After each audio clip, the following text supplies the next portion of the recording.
Hello बच्चों, स्वागत है आपका इस वीडियो में। आज के इस वीडियो में हम बात करने वाले हैं एमपी बोर्ड के लेटेस्ट अपडेट के बारे में। बोर्ड की तरफ से कुछ लेटेस्ट अपडेट सामने निकल कर आए हैं। सबसे पहला तो टाइम टेबल के बारे में, एंड सेकंड अपडेट आया है आपके रिवीजन टेस्ट के बारे में, और इसके बाद थर्ड अपडेट आया है ब्लूप्रिंट के बारे में। जी हाँ स्टूडेंट्स, ब्लूप्रिंट के बारे में अपडेट आया है। आप सबको पता है कि एमपी बोर्ड की ऑफिशियल वेबसाइट से ब्लूप्रिंट को हटा दिया गया है, और अब ब्लूप्रिंट नया कब तक आएगा और ब्लूप्रिंट पहले की तरह आएगा या फिर नहीं आएगा, इसके बारे में भी हम बात करेंगे। इसके अलावा एमपी बोर्ड का जो एग्जाम पैटर्न है वो पूरी तरीके से चेंज हो चुका है। अब यहाँ पे आपको ओएमआर सीट पर उत्तर देना होगा। तो ओएमआर सीट किस प्रकार की होती है, ओएमआर सीट क्या होती है, अगर आपको ये पता नहीं है तो आप कमेंट करके हमें बताइए, इसके ऊपर एक अलग से वीडियो आ जाएगा।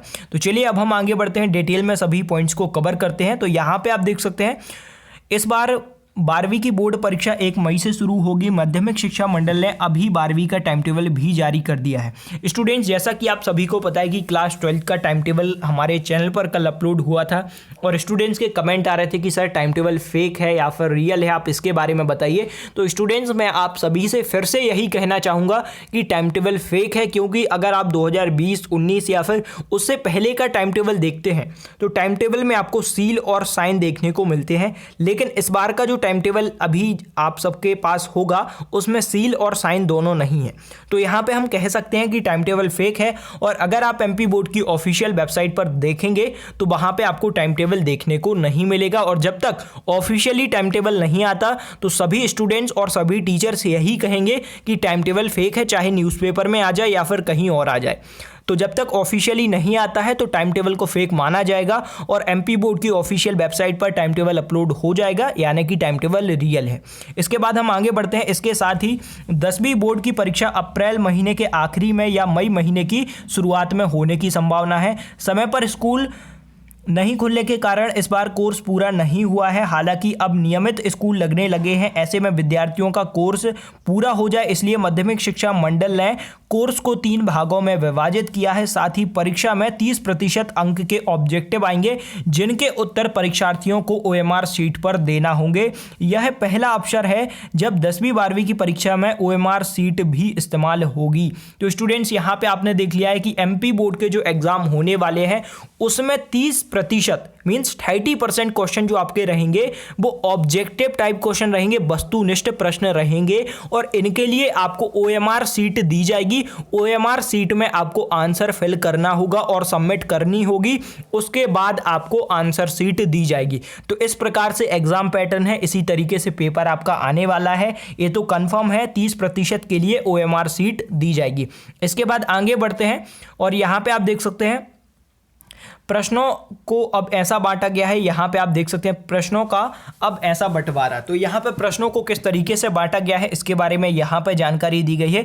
इस बदलाव को लेकर माध्यमिक शिक्षा मंडल के अध्यक्ष राधे श्याम जुलानिया ने शनिवार को वीडियो कॉन्फ्रेंसिंग से परीक्षा की नई पद्धति के बारे में जानकारी दी है। और यहाँ पे आप आगे देख सकते हैं 100 अंक के प्रश्न पत्र में। तो यहाँ पे आपने देखा 100 अंक का यदि आपका प्रश्न पत्र आता है तो उसमें 30% ऑब्जेक्टिव रहेंगे, आप सबको पता है। इसके अलावा 40% विशेष आत्मक प्रश्न रहेंगे और 30% सब्जेक्टिव रहेंगे। तो यहाँ पे सब्जेक्टिव क्वेश्चन है जो आपके 30% रहेंगे, 30% आपके रहेंगे ऑब्जेक्टिव टाइप, और 30% जो क्वेश्चन रहेंगे वो रहेंगे आपके एनालिटिकल क्वेश्चन।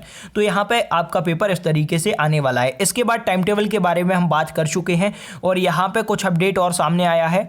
18 मई तक चलेंगी परीक्षा। टाइम टेबल के अनुसार 12वीं की परीक्षा 1 मई से शुरू होगी। आपने यहाँ पे देख लिया है कि टाइम टेबल के अकॉर्डिंग 12वीं की जो परीक्षा है वो 1 मई से शुरू होंगी। जो टाइम टेबल आपने कल देखा है, यानी कि फेक टाइम टेबल में आपने जो देखा है उसके अकॉर्डिंग 1 मई से परीक्षा शुरू होगी। पहला पेपर विशिष्ट भाषा हिंदी या द्वितीय भाषा सामान्य का है। आखिरी पेपर 18 मई को भारतीय संगीत का है। इससे पहले रेगुलर सब्जेक्ट में 17 मई को गणित का पेपर होगा। परीक्षा सुबह 8 बजे से 11 बजे तक चलेगी। तो स्टूडेंट्स देखिए, टाइम टेबल के अकॉर्डिंग तो यहाँ पे भी बताया गया है कि 1 मई से आपकी परीक्षा होंगी, और जो पहले जो अपडेट आया था उसके अकॉर्डिंग भी यही कहा जा रहा था कि आपकी जो बोर्ड परीक्षाएं हैं वो 2 बार होंगी। एक तो 30 अप्रैल से शुरू होंगी और 15 मई तक चलेंगी, और दूसरी जो परीक्षा है वो 1 मई से शुरू होंगी।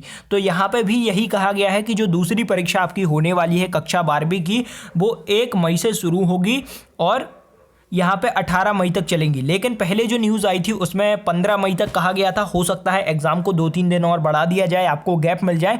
तो यहाँ पे ये तो कंफर्म हो गया है कि 1 मई से आपकी परीक्षा होगी, बट अभी तक ऑफिशियली टाइम टेबल नहीं आया है और जब आएगा तो आपको अपडेट कर दिया जाएगा। अब हम रिवीजन टेस्ट के बारे में बात कर लेते हैं। रिवीजन टेस्ट के लिए ऐसे किया विभाजन। अब रिवीजन टेस्ट के लिए किस तरीके से विभाजन किया गया है इसके बारे में अब हम जान लेते हैं। DEO SP विशेन के अनुसार माध्यमिक शिक्षा मंडल ने कोर्स को 3 भागों में विभाजित किया है। कोर्स को जनवरी, फरवरी और मार्च में बांटा गया है। बच्चों की पढ़ाई का आकलन करने के लिए हर माह के बाद रिवीजन टेस्ट होगा। पहला टेस्ट फरवरी में होगा। स्टूडेंट्स, आप सबको पता है कि MP बोर्ड ने कुछ दिन पहले मीन्स 1 से 1.5 महीना हो चुका है लगभग, MP बोर्ड ने रिवीजन टेस्ट कंडक्ट कराए थे, रिवीजन टेस्ट हुए थे। और जिस तरीके से रिवीजन टेस्ट आपके पहले हुए थे ओपन बुक एग्जाम पैटर्न पर हुए थे, लेकिन अब ऐसा नहीं होगा। अब आपके जो रिवीजन टेस्ट हैं वो स्कूल में होंगे। आपको स्कूल में जाकर रिवीजन टेस्ट देना होगा और यहाँ पर रिवीजन टेस्ट आपके 2 बार कंडक्ट कराए जाएंगे, आप सबको पता है। और प्री बोर्ड एग्जाम आपके नहीं होंगे। अब स्टूडेंट्स कमेंट करेंगे कि सर हमारे प्री बोर्ड एग्जाम का टाइम टेबल भी आ गया है। तो अगर आप इंग्लिश मीडियम के स्टूडेंट्स हैं या फिर प्राइवेट स्कूल में आप पढ़ते हैं तो हो सकता है आपके प्री बोर्ड एग्जाम कंडक्ट कराए जाएं, लेकिन जो हिंदी मीडियम के छात्र हैं आपके प्री बोर्ड एग्जाम यहाँ पे नहीं होंगे। इसके बारे में हमने कुछ दिन पहले आपको अपडेट दिया था। अब यहाँ पे ऊपर जो अपडेट है यहाँ पे आप सभी ने पूरे अपडेट के बारे में देख लिया है। इसके बाद बात आती है ब्लूप्रिंट के बारे में कि सर ब्लूप्रिंट क्यों हटाया गया है, इसके बारे में आप बताइए।